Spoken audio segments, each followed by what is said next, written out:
начинаем наш мастер-класс. Я вас поздравляю с тем, что традиционно по средам мы проводим в замечательном суперместе под названием «Часопис». Мы проводим классные мастер-классы от невероятных людей. И сегодня у нас возможность познакомиться поближе с мистером Микой, который невероятно талантливый человек. Талантливый, обворожительный, я не знаю, я могу часами о нем говорить, потому что удивительный Мика умеет соблюдать баланс между работой, между личной жизнью, всегда быть в гармонии с собой, всегда быть счастливым, где бы он ни находился, что бы в его жизни ни происходило.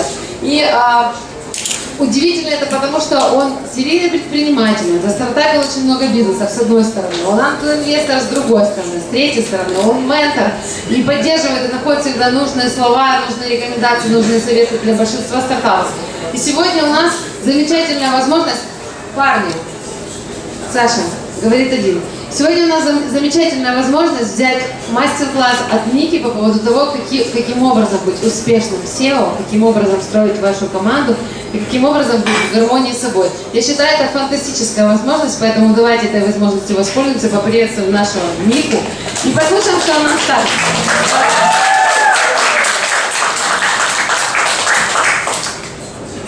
Hello everyone. There's not a lot of you. Can you hear me? No, You sorry. need the microphone? Yeah, No. because you're a superstar. You know, Alright, you do should the use mic. mic. Hold on 1 second. Is it okay if I sit down here? Do you guys want me to try to sit over there? Okay. Am I here sitting here is okay? I think yes. People. Is it okay? Yeah. So, hello everybody. So what I wanted to talk about, like we have about 50 minutes, 50, maybe 60. So I'll spend about 40 minutes talking about something that I think is really important for startups, something that we don't spend enough time thinking about, which is how to be happy. And I think it's something that we, sorry. So something that we think a lot about is we put all of ourselves into our companies and we don't think about the idea of happiness. For us, happiness will be whatever happens to the company. And so for me, I started to spend a lot of time thinking about how we can do a better job of actually making our companies successful by first focusing in on ourselves. And for the last year and a half, this is something I've been thinking about, and so we'll sort of talk it through. And it really is just my story more than anything, and hopefully you guys will learn something from it. About a year and a half ago, I started really thinking through my life. It was not a life I was very happy with. I was grossly overweight. I was very unhappy with a company that was going okay, but not going wonderfully. And one of the things I started to think to myself was, when was the last time I was happy? This is me as a little kid, with my dog as a kid. This dog, Yofi, was born literally within the same day I was born, and lived with me until I passed away at much older age. But this was the last moment. I looked at these photos and I started to try to figure out if there was a time in which I was very happy, and it was this. And I decided that was something that needed to change. And over the last year and a half, I've really done things that are focused entirely on how to make my life better, and in essence happier. And in doing so, I've watched my company actually do a lot better. I've watched the people around me be more successful, and my life is better. So I went from this to this. These are my friends. Every Saturday, we go to a donut shop and hang out. It's in Belmont, which is just near San Francisco in California. And I saw this about a month ago, maybe 2 months ago now, and I realized that I'd actually achieved what I wanted to do. I had gone from being completely unhappy to being in a moment, pure moment of happiness. And this was something that we don't get. We work our asses off constantly. We're stressed constantly as we build these companies. We're worried that they're going to go out of business. We're worried that we're not going to get financing. We're worried that we're not going to get users. We're worried that the servers are going to go down. Even when it goes well, we're worried that we won't be able to keep it up. And these guys are all startup guys. The guy to the left, my left here, he's a designer. He's done some phenomenal work. The guy in the middle started a $1 billion company. The guy on the right-hand side is starting a company now and has just gotten funding for his company. So these people are just like us. Yet, I never saw them smile except for this one moment while we're sitting around eating donuts and drinking coffee. So the question I had was, how do we make this happen always? And I would hazard to guess that if I were to ask everybody here, are you truly, truly happy? Yeah. The answer would Right be no. Yeah. The answer would most likely be no. That in your heart of hearts, the fear and the stress and everything you have going on in your life is actually overcoming happiness and your ability to sustain that happiness over time. And if you aren't, if you're happy all the time, awesome. So this was me. This was me about a year ago. This is my backyard. By the way, all these photos are photos that I took, which I'm pretty proud of. But this was me in my backyard. I would sit down in my backyard on a chair, just like these, and I would rest after coming home for the day, and literally the world would be gray. I was so stressed out and so unhappy and so worried about what was going on, I literally couldn't see color. The world had gone completely gray. Now I have a little bit better. I was at a moment where there was nothing that I wanted to do other than stop. And in the past year or so that I've been talking to founders and other startup people, a lot of people have come to me and they said, I actually had that moment where I sat down and I was in the midst of really positive things going on in my company, and I would look out and it was as if the color itself drained from the world around me. Yet, I was supposed to be successful. I was supposed to be, this is my 6th company, we've raised a bunch of money, we're doing really well, we have 20 employees, things are accelerating, I'm supposed to be the successful guy, yet every day I'm going home and I'm sitting in my backyard and I'm seeing bread. And so I started to think about a few things. I started to think about the fact that the one thing that I always thought would bring me happiness, hard work, was not working. That in fact, the harder I worked, the less happy I was becoming. Think about that. Ever since we were little kids, what have we been told? The harder you work, the happier you will be. If you just work a little bit harder, your company will do a little bit better, your job will be a little bit easier, right? Your grades will be a little bit higher. All of that stuff will bring you happiness. And what I realized one of those days of me sitting down and looking at this gray-filled backyard was that's a lie. It's actually not true. You can actually do more, be more productive by working less. Think about it in terms of your job or the company that you're working at, right? The company that you've started. Who's the most important person in that company, or the important people? Who are the only people right now in that startup that you're working that matter? The founders. So if the founders are the most important people, they're the only people that are going to drive that company, what's the most important thing for those founders to be? Productive. Yet, can you be productive if you're unhealthy, if you're tired, right? If you haven't eaten properly, if you're angry and bitchy and annoying and all these horrible things, like, can you be productive? The answer truly is no. Yet we're told that the way to be successful is to work harder. And what I have to say is that, what if you turn that around? What if what you do is you say, I'm going to be healthy, and I'm going to be happy, and I'm going to be rested. Like, I'm going to sleep for 8 hours. Like, imagine the fact that there's actual studies done that say if you sleep at 8 hours, you will work harder and more effectively over the course of the next 12 hours than you will if you only sleep 4 hours. That missing sleep actually makes you work worse. You do less. So what I started to think about was, what if we changed the world from thinking about how hard I worked into thinking about how productive I was?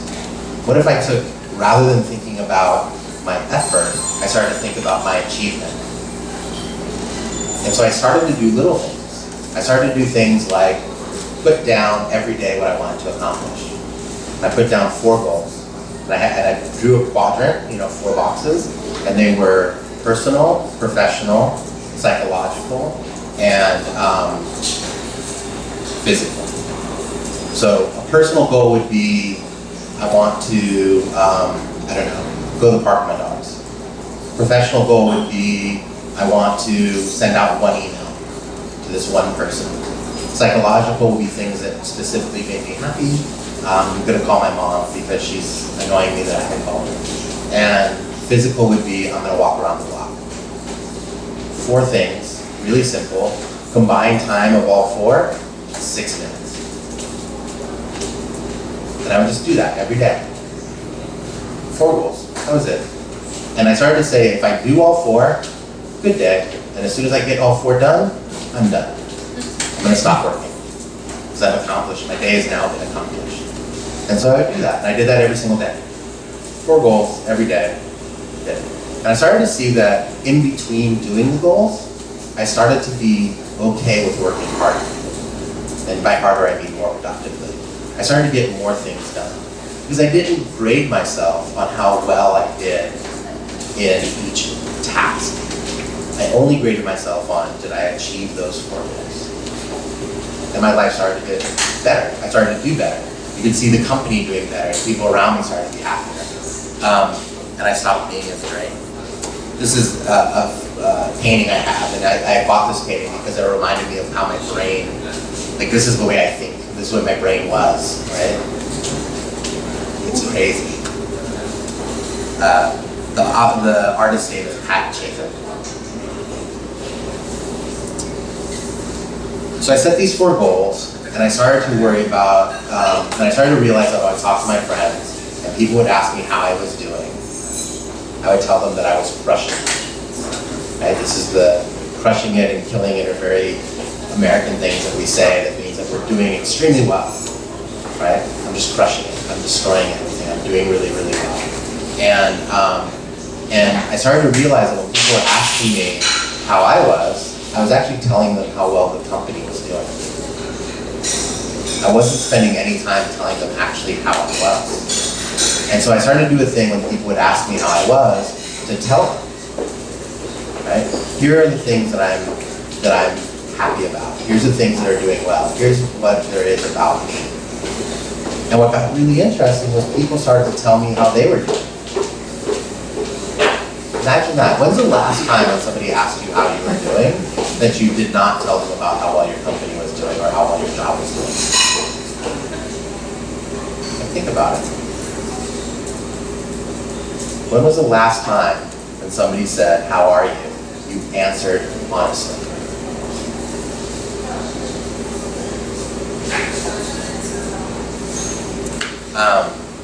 So I started to do that. I also started to do this when people said to me, I said, how are you? And they started to tell me about their company.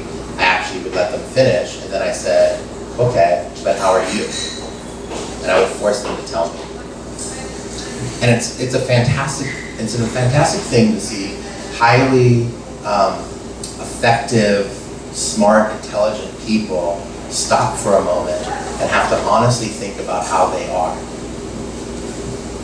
Like, how would you answer that question? If you were asked right now, how are you? You would say, I'm fine. What if I said, I actually want to know? Like, how are you actually? How are you really? What's the answer to that question? Are you willing to tell somebody, I'm not happy, I'm sick, I'm tired, I feel stressed, I'm worried? Afraid people usually say this.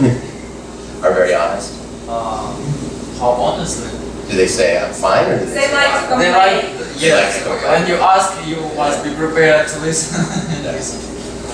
So, in the States, not so much.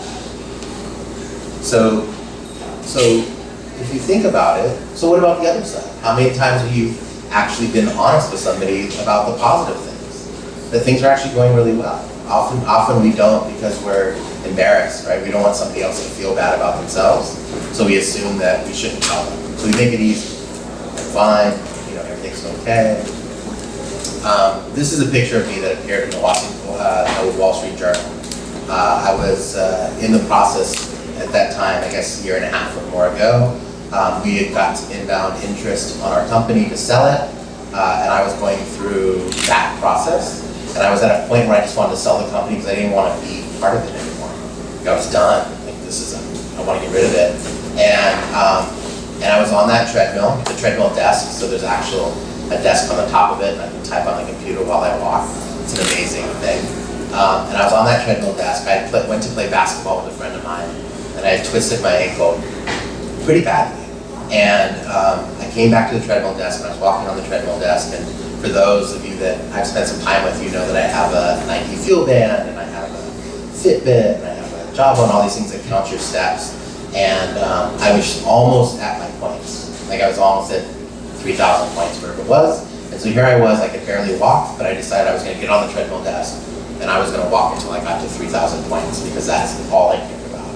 And I'm walking on this treadmill desk, and while I'm walking in extreme pain, I'm crying because it hurts so bad. I'm literally just weeping.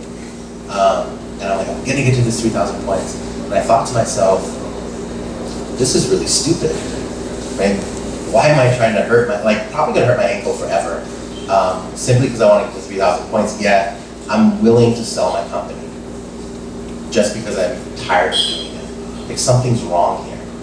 How do I fix this? And so I sat down and I started to look at the things that are going on in the company and things that are going on in my life. And I decided, as we were talking about, to make this shift. I wasn't going to focus on the company anymore. The way for me to make my company successful was for me to focus on myself. For me to make sure that I was healthy so I could do the best for the company. So when the Wall Street Journal came and did an interview with me and wanted to put a picture up on the front page of the business section, I told them that I wanted to have a photo that had the treadmill desk and my dog. And those that know me, I have 2 dogs and 3 cats, and I tend to spend what I realized out of everything in my life, that the one thing that I like to do more than anything is spend time with my dogs. I travel less now, so I can spend time with my dogs. I don't go out as often, so I can come home and spend time with my dogs. It's the only time I know that I'm 100% happy, so I spend time with my dog. So I wanted a photo of my dog. But I didn't realize that there'd be a picture of this really ugly refrigerator. I look really fat still.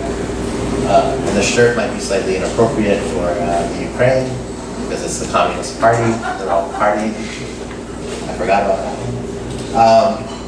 But I was excited. I was really proud of this picture. This was a moment that had encapsulated everything that I had shifted in my life.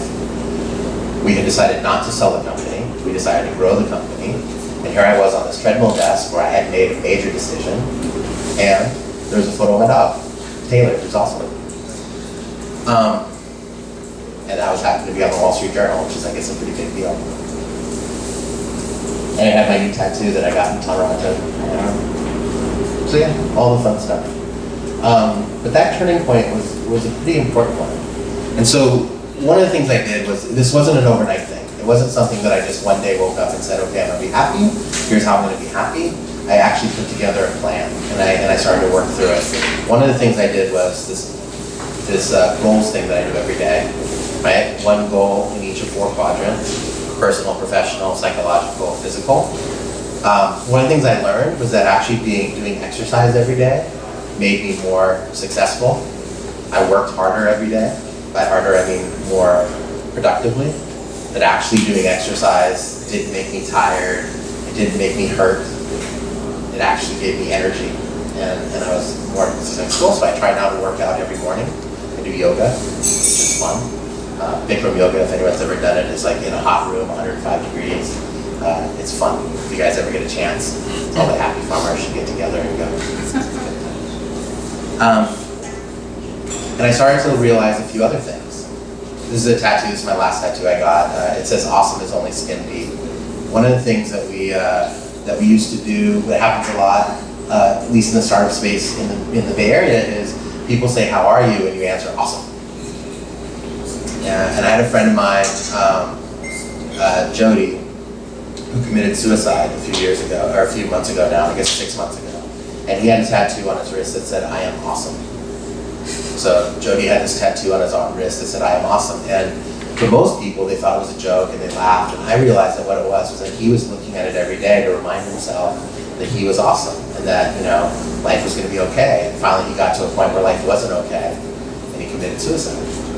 And he was running a company. It turned out that the company had mismanaged their funds and had to be liquidated and sold. And it's a terrible, terrible story.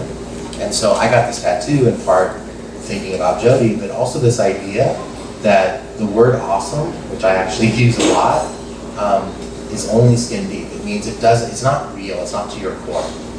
It's everything that we say. We're fine, we're awesome, I'm killing it, I'm crushing it. All these things that we say as startup people are useless because they aren't true, they aren't to the heart, they aren't to who you really are. So every day I look at that tattoo and I remind myself that when somebody asks me a question, I need to provide an honest answer.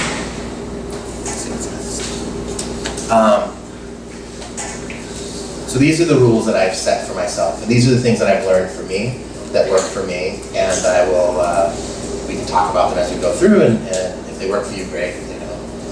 One of the things that happens quite often as a startup founder is we define ourselves by our startups. So when our startups are successful, we're happy. And when our startups aren't successful, we're sad. The first thing I did was I turned that around. My startup is defined by me. I'm not defined by it. If, again, thinking logically, in order for a startup to be successful, the founder has to be able to work at a high level, right? That means that startup is really a reflection of me, not the other way around. And so I make sure that I'm healthy and I'm working strong, because if I can put out 150% of production, then my startup will do better. If I try to stay up 20 hours a day and work nonstop, my startup will actually be worse. So the first thing I did was I turned it around. And I started to do that with my employees. When they were like, I gotta work 20 hours, I said, no, go home and go to sleep.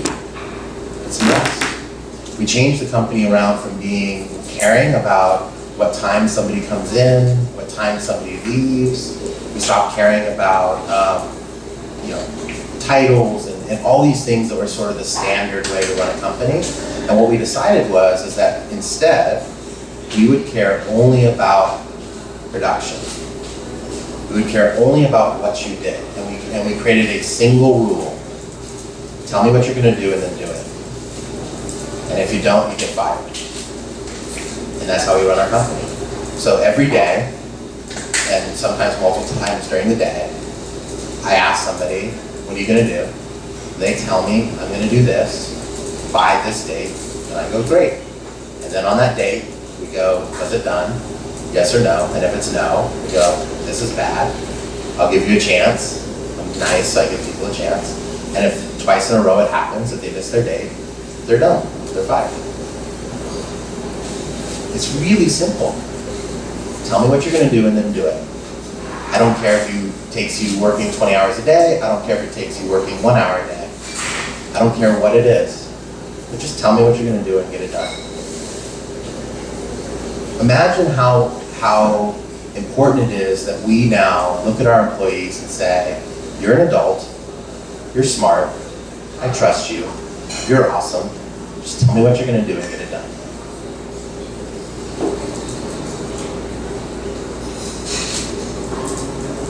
For a while, this was hard because the employees, myself, that's not how we work. That's not how we're used to working. We're used to having not set hours, but you show up around 9 and you leave around 7 or 8, and all of a sudden, you were just given free rein. And so for a little while, it was a little tough, right? So our employees sort of didn't figure it out. It took a little while, and then after a bit, really just a few weeks, all of a sudden, we started beating all of our goals in terms of getting product done. Things started to move faster. Innovation started to happen again.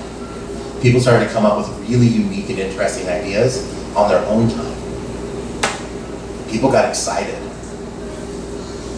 They started to be empowered. They started to feel ownership. Because we simply said, tell me what you're going to do and then do it.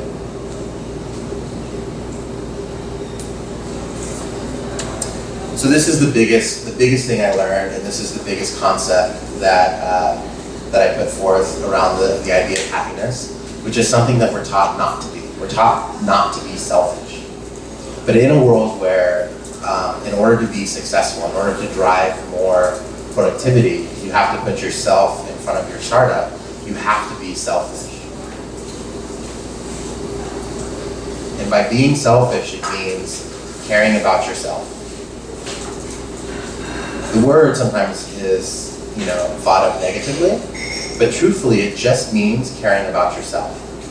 So what I do is every morning, I wake up, every night when I go to sleep, I take my phone and I put it in another room, and I turn off the ringer. And for the first month of doing that, it freaked me out. Like I couldn't have that thing away from me that far. Like what if somebody called that mattered? What if I got an email that mattered, right? I would miss it. Oh my gosh. But I forced myself for a month. I just put my phone in another room and I turned off the ringer. I bought myself a $15 alarm clock and I was fine. And then what I did is I woke up, and I told somebody this story today, but I'll do it again, is I woke up and I would go immediately to where the phone was and I would check the phone. And then, I did that. Then I got up and then I fed my animals. And then I checked my phone. And then a couple days passed. And then I woke up and I fed my animals and then I walked on the treadmill and then I checked my phone. And then I, woke up, fed my animals, walked on the treadmill, went and did 10 minutes of meditation, which was really hard for me and something I wanted to try to accomplish, so I did. Took a shower and then checked the phone. And what I realized was that the world never ended. If somebody really had to get in touch with me, they called me. Or they tweeted, or they IM'd, or they Facebook messaged me, or they came to my door. I realized that I was tied to the phone wasn't tied to me. That I was actually being driven by this device.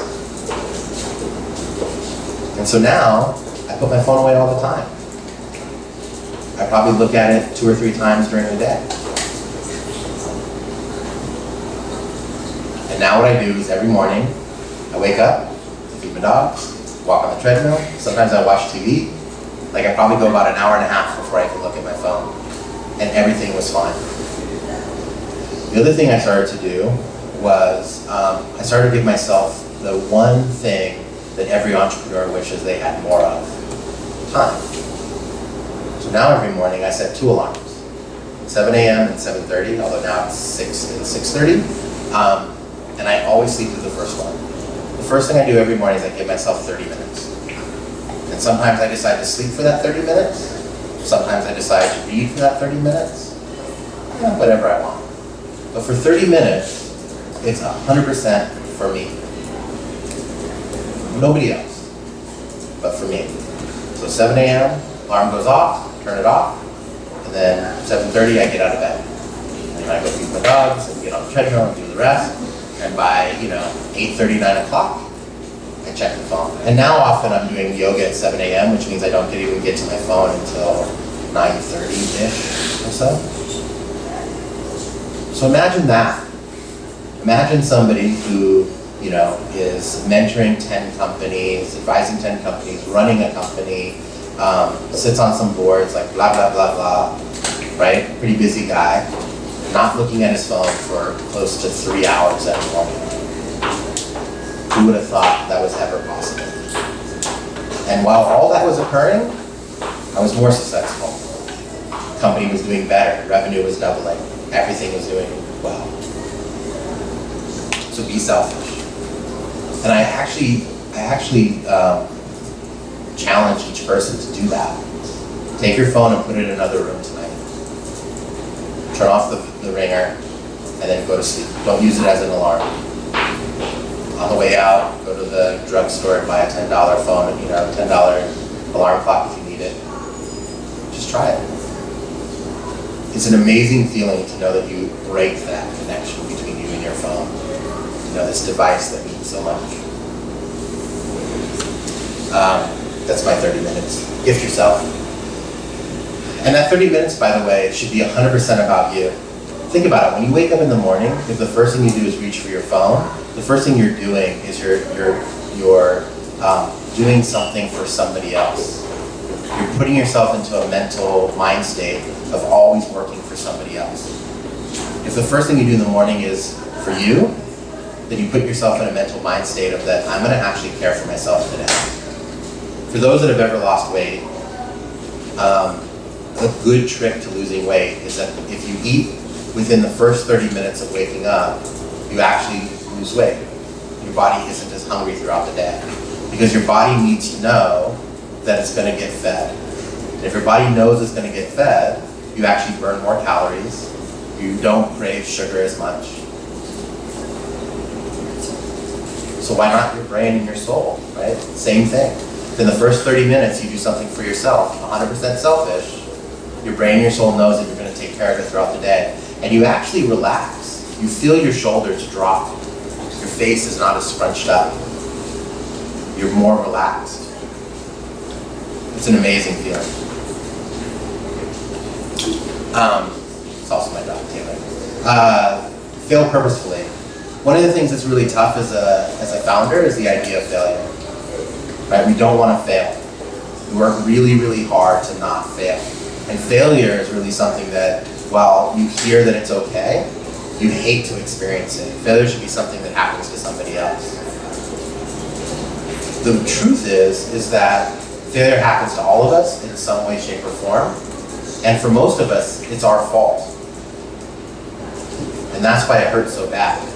Because if we fail for the company, or a deal falls apart, or a design that we tried to create didn't work, or whatever we did, right? If we did it and it didn't work, that failure is our fault. And so one of the things I learned was that I needed to get comfortable, not with failing, because I don't ever want to fail, but with reacting in a positive way once the failure occurs, to immediately being able to bounce back. That's actually the trick to failing. Is it's being okay with the failure, recognizing the failure, and immediately bouncing back and doing something well. So what I did was I started to do things that I knew I was really bad at, and trying to find the things within that I could do well, I could bounce back. So, for example, in high school I was a competitive swimmer. I was 180 pounds, now I'm 320. But when I was skinnier, I raced swimming. So I started to swim again, and I had stopped swimming for so long because I was a failure as a swimmer now.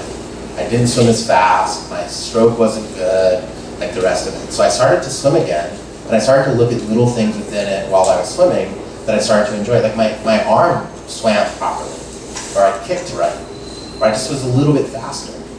And I started to find that I really enjoyed those moments, and when I was done swimming, I was actually really happy. I was like, man, my arm did the right thing this time. That's why I started doing yoga. I'm 300 pounds. Like, yoga is not easy for a 300-pound guy. But I started to find out that every once in a while I was in yoga with my leg up in the air, like I wouldn't fall over. And that was a win. Or I could get closer to touching my toes, or little tiny things. And all of a sudden, the fact that I really suck at yoga, or that I'm a horrible swimmer, didn't matter. And so two things started to happen in the business. I took bigger risks because I knew if I failed, I would bounce back. I got more people involved, and I started to understand that in the great big things that we were doing, whether the company was winning or not, there were things within the company that I was really proud of. Maybe revenue went up 10% today, and tomorrow it goes up 8%, and then the third day it goes down 20%, but then it goes up 10% the day after that, whatever. I started to realize that there was these small wins that I could work on, and that as soon as I failed, I was immediately back in the game. And so I started to go down this path of failing purposefully, and I actually think it's a pretty powerful idea, and one that we don't discuss enough around failure. We sort of say things like fail fast, failure's okay, this whole lean startup idea of, test and fail and test and fail. We don't talk about psychologically what failure means to a startup entrepreneur who has been successful his or her entire life. You've always gotten good grades, you've always been able to achieve. You're the one that convinced all your friends to mow lawns so you could make money. right? You did the lemonade stand, you were the winner, always the winner. And all of a sudden now you're faced with failure and you're like, I'm told it's supposed to be okay to fail. I'm not supposed to feel bad about it. But the truth is you should feel bad about it. Failure is not fun. But we should be okay with feeling bad about it, and we should be focused on what we do immediately after that. So fail purposefully. It's my favorite song. Very kind. So you guys know Friday the 13th, the movies? Jason, the killer. Very kind. And you know Where's Waldo? This was the other thing that I realized, that as a founder, we have a tendency to do hard things because we feel like it should be hard. We feel that startups should be hard. We're told that startups are hard, so we constantly do hard things. So what I did was I started to look for the easy things. Pretty simple. There is always an easier path that may not be the most evident path. And even if it is really, really evident, and it feels easy, you shouldn't feel guilty about taking it. And that was the other piece I started to realize, is that in startup world, we feel guilty all the time. We feel guilty that we're doing well when our friends aren't doing well. We feel guilty that we're not working when our friends are working. We feel guilty, right? This guilt is constant.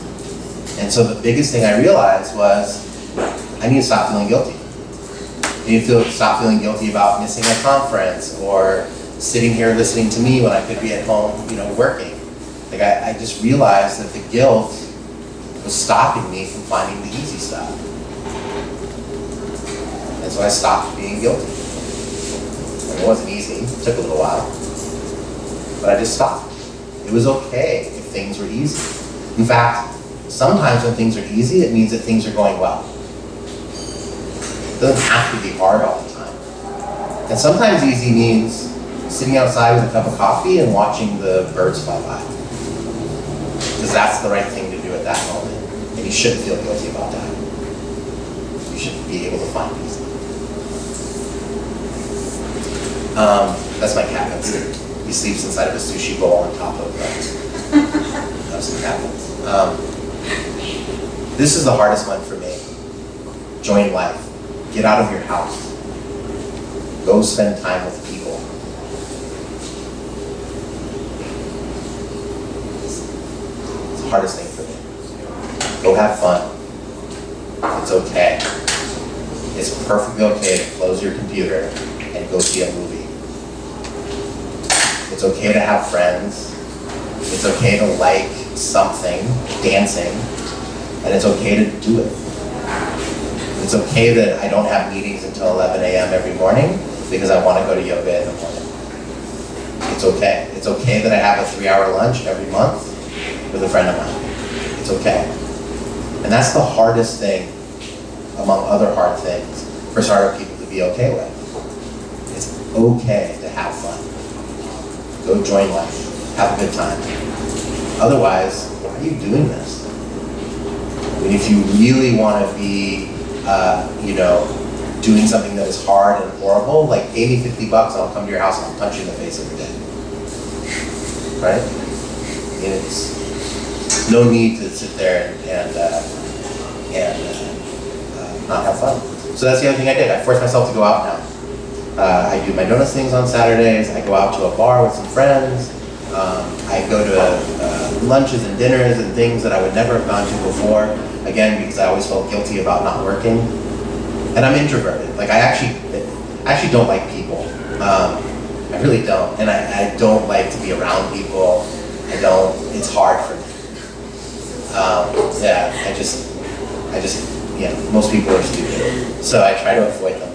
But by forcing myself out, I actually find that there are a couple people that are really nice that I love.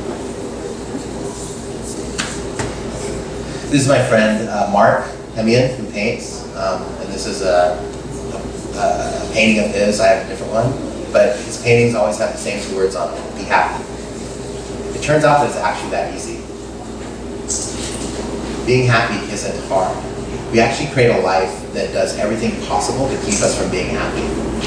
we create things in our lives that cause us to not be happy. Our natural state as beings is happiness. Everything we've been taught about work and how to be successful and all these things all stand in the way of this simple process. And all you have to do is sort of pull them all back and you can be happy. And being happy is okay. Goes back to that guilt thing, right? Like, it's okay to be happy. It's okay to smile. It's okay to be excited when you see somebody, even if you don't like them. This one's actually pretty important for startup founders, and I think it's somewhat specific to startup founders, is we go out and we get co-founders. Don't get a co-founder. A co-founder is somebody that is professionally a connection that you have around the build of your company. Get somebody who's a peer, somebody who's your friend, who's your pal, that you can be completely honest with and vulnerable with, and they can be completely honest and vulnerable with you back. A co-founder is just somebody who fills a role that you can't fill. So I'm not technical, I find a technical person, the two of us run a company, and at some point we probably will have a falling out, we'll get angry at each other, and one of us will want to fire the other one. Or if that doesn't happen and we both make a bunch of money and we're happy. But at the end of the day, if we're not each other's pals, if we're not each other's friends, if we're not able to really interact with one another, it won't be a fun experience. So one of the things that's really important is find somebody. And it doesn't have to be a co-founder in terms of your company, it can be anybody. But if you don't have somebody that you can walk up to and tell and bare your soul to, and they in return will bare their soul to you, you've put yourself at a disadvantage for being successful. Because then it all sits inside of you, and you never have an opportunity to really get it out, and it festers, and it expresses itself in ways like physical pain, sickness, and whatnot. So find somebody that you're actually is a peer, somebody that's your equal that you can speak to back and forth.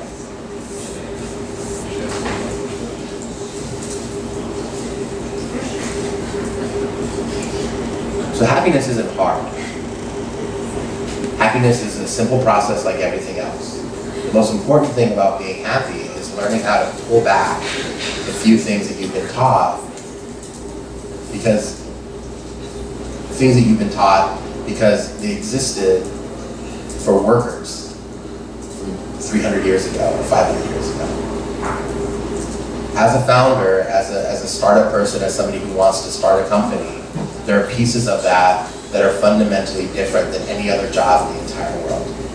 Working with founders, being a founder, working at a company, a startup company, fundamentally it's very different than digging a ditch, working on an assembly line. And all these rules, things that we've been taught, work hard, right? All these things are built for the assembly line. They're all based on religious fundamental ideals from the Industrial Revolution and prior. Puritans used to say that idle hands were the devil's plaything. Our world is a different place now. We're different people. We spend our lives trying to create things and interesting things. And I end with this quote from Picasso, because I do believe that founders are just like artists. We create with ideas. We think of things that nobody else has ever thought of, and they may be small and they may be big, but they're different and they're interesting and they're creative. And just like the artist, our goal should be and our quest should be to be happy and to achieve and to see the world change by the little ideas that we've created. And it's our mission in life, or it's our requirement to peel back all the pieces of our lives that make us not happy, that put us in a position to not be productive and successful. If you're gonna start a company, your job should be to make sure that company does the absolute best it can be. And the only way to ensure that company does the best it can be is by making sure you're as healthy as you can be, both mentally and physically and emotionally. And the best way to get there is by being happy and trying to figure out ways in your own life that you can do that. And so I challenge you, I guess, here at the end of all this, to think about ways that you can integrate happiness into your own life and try things, small things that you can do that'll help drive you in that direction. The biggest one, and this is the hardest thing for most founders, is take your phone, put it in another room, and go to sleep. See if you can do it. And that's it.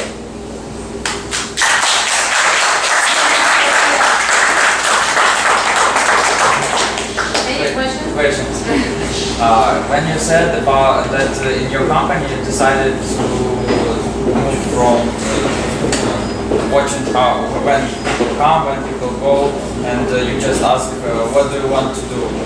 You said you ask people about the time it will take for them, or just what do you want to do. So what I say is I go,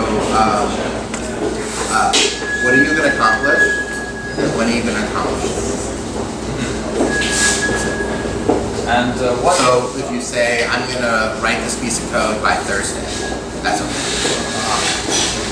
And I just think that some people are okay with planning their time, and some people are very optimistic, so they think that, oh, I'm so happier, yes, I'll make this till Friday, and then people sit and to work on this part and understand that it will take longer. So do you provide your employees with some trainings for this, or you just believe that they are experts in their field and they will be okay to plan their time?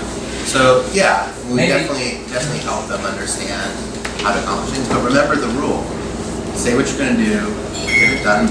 When you're going to do it, and if you don't get it done, you're fired. Actually, Optimism disappears quickly, and realism comes in. Yeah, actually, I think this is an interesting idea. I just wanted to ask for myself. Yeah. So that's at the end of the day, people get realistic very fast when they know that the only thing they're graded on is by accomplishing things that they say they're going to accomplish. Thanks. Sure. How do you define the priorities? Graphically, we do it collectively. So when it comes to the product and the technology, the CTO, he's the last, he says what goes. Right now, because we're in this stage of sales and building, the sales team sort of will say, here's the deals that are coming in, and we need to have this built by this date in order to accomplish it. But we have a small team of 3 or 4 people that put together the overall goals. Like, we need to have version 2 of our product out by the end of June. And then what we do is we allow everybody internally to figure out what they can do to get us there. So it goes to that same idea. But it's about the product. What about the personal life? Like, everybody has specific goals, and we all have 24 hours a day and just some time, lifetime. How to define what is to spend your time on? So I tend to talk to everybody in the company and ask them, what is it that you want to accomplish? Like if work didn't exist, what would you spend your time doing? And then, or in work, what's your goal? Do you want to be a team leader? Do you want to run your own company? We have a guy internally that wants to start his own company, and I've been working with him on the product that he's building and helping introduce him to investors and things like that, because that's what he wants to do with his life. He wants to go and run a company, and someday he's going to go do it. I'd rather he do it with my help than just disappear one day. But we have conversation. We're very open. I think that we're very honest with each other. I think that the hard part is that in order to help people achieve their goals and set their goals, they also have to be willing to be open and honest about it too. Right? If I say to you, what do you want to accomplish in the next year, in the next month, you have to actually be honest. Like, you know what I want to accomplish by the end of this year? Like, I want to do nothing. That's my goal. I want to do nothing. Like to Absolutely retire? nothing. To get enough money to I just don't want to do anything. I don't want to have to do anything. That's my goal. Thanks. Sorry, I missed most of your presentation, but I just had a quick question. What do you think about starting a company with your good friends, significant others, your brother, your girlfriend, your best friend from school, pros and cons? It really depends on the relationship. I think the important thing is being very clear about who's doing what. And I also think that if you're doing it with your good friends and you're all starting at the very beginning, you split the equity equally. You split equity equally. Everybody owns the same piece of the company, right? So you own a third, you own 50%, I own 50%. You write up legal documents that are very clear as to what happens if one of us isn't working well or has to leave or get fired. So you're covered through all your legal work. But I don't think you do, like, I'm working twice as hard as you, so I get 60%, you get 40%, because it creates a really weird inequality. But I think it's fine. I think that if you're not clear prior to the start of the company, you're going to open yourself up to some really negative things happening. Because the second one of your friends thinks that somehow you're not equal any longer, then the relationship starts to break apart. And if the relationship starts to break apart, then the company falls apart. A lot of investors don't like married couples starting companies. Because the problem becomes, which is the same thing as best friends, the problem becomes if you have to fire one, how do you do that? Because they're both going home at the same time. But that only applies when it's a couple, when just your friends. Yeah. About that simple little, how many people did you fire by this little saying what you're gonna do? How many people we fired? Yes. We have fired 2. And how tough you are, so... Everybody like that. Yeah. What? I'm a pretty nice guy. Smile and say, oh, you're fired. So 90% of the time when you fire somebody, they expect to be fired. It's very rare that you fire someone and they're like, really? Like, that's a surprise. Most people when they get fired know that they should be fired.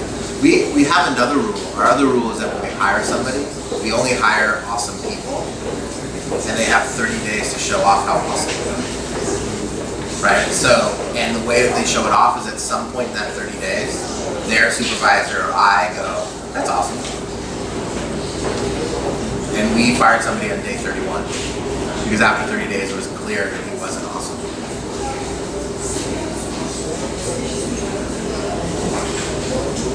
One question, not about your presentation. I noticed on the photo with your dog, and when you were standing, you have a blue mic microphone.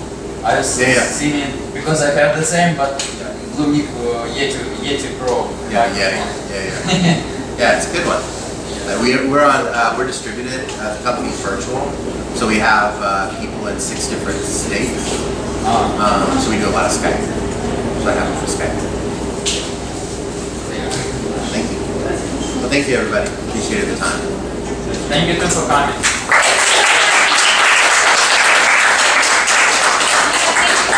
Great presentation, dear friends. See you next Wednesday at the same time. Yeah. Thank you so much for joining us.